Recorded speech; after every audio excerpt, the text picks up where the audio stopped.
Good morning. I'm making one of Sugar's favorite, the sausage biscuit bombs. I was looking for my new mix and chop spatula. I can't find it for some reason. So I'm going to use the original mix and chop to break up a pack of sausage. And I need to go ahead and brown this first. And while that's going, I'm actually going to have a can of biscuits over here. I'm going to roll those out. Gonna mix my eggs, my cheese. I got some green peppers and I've got some cream cheese that's been softening. We've been out there doing some yard work this morning and I got permission to come in and take my shower a little early so I could start breakfast. So let me get this going. So Sugar's gonna come in here very shortly, hungry. All right, in my mixing bowl, I now have 2/3 of that block of softened cream cheese. I've got some cheddar cheese and I've got some green onions I chopped up. I did find my new mix and chop spatula. I have two of the utensil holders, one on this side of the kitchen and one on the other, and it was mixed in over there. So I got that. The reason I do like this one is, again, I can use it as a spatula, so now I can scoop this out to mix it in with the cheeses.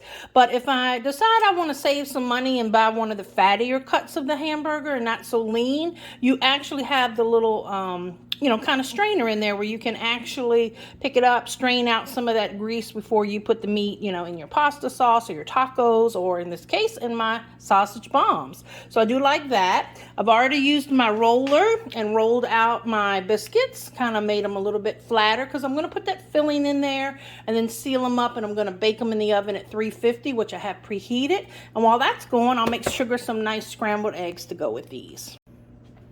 All right.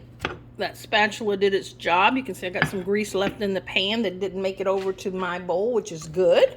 I've been using one of my scoops so that pretty much my fillings are pretty even.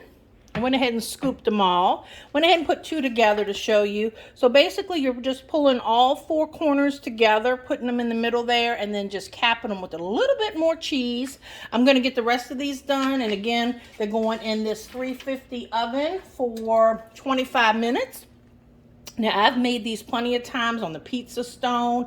You can make them in the bar pan. They're awesome like that. But today I was like, whoever made this recipe had them in a sheet pan. So I said, what the heck? I'll make them in a sheet pan this time. And we have awesome sheet pans. This is the half sheet pan that I'm using today. Sugar and I also have the large. The only one we don't have is the medium. And then we have the 3-piece. It's actually called our modular sheet pans, which is great. But these are so good for storage, y'all, because they fit inside of each other so they don't take space. These are high quality. If you don't have any of our sheet pans, I really recommend trying one. They're good heavy weight. They are just excellent, great non-stick products. You will not be sorry. Let me get these in the oven because Sugar just jumped in the pool and he's going to be hungry in a minute. All right, I got them in the oven, but I totally forgot. I have a hair appointment in 15 minutes. So I told Sugar he's got to get out and finish the video, y'all. Okay, PC Nation, I am so excited about this one.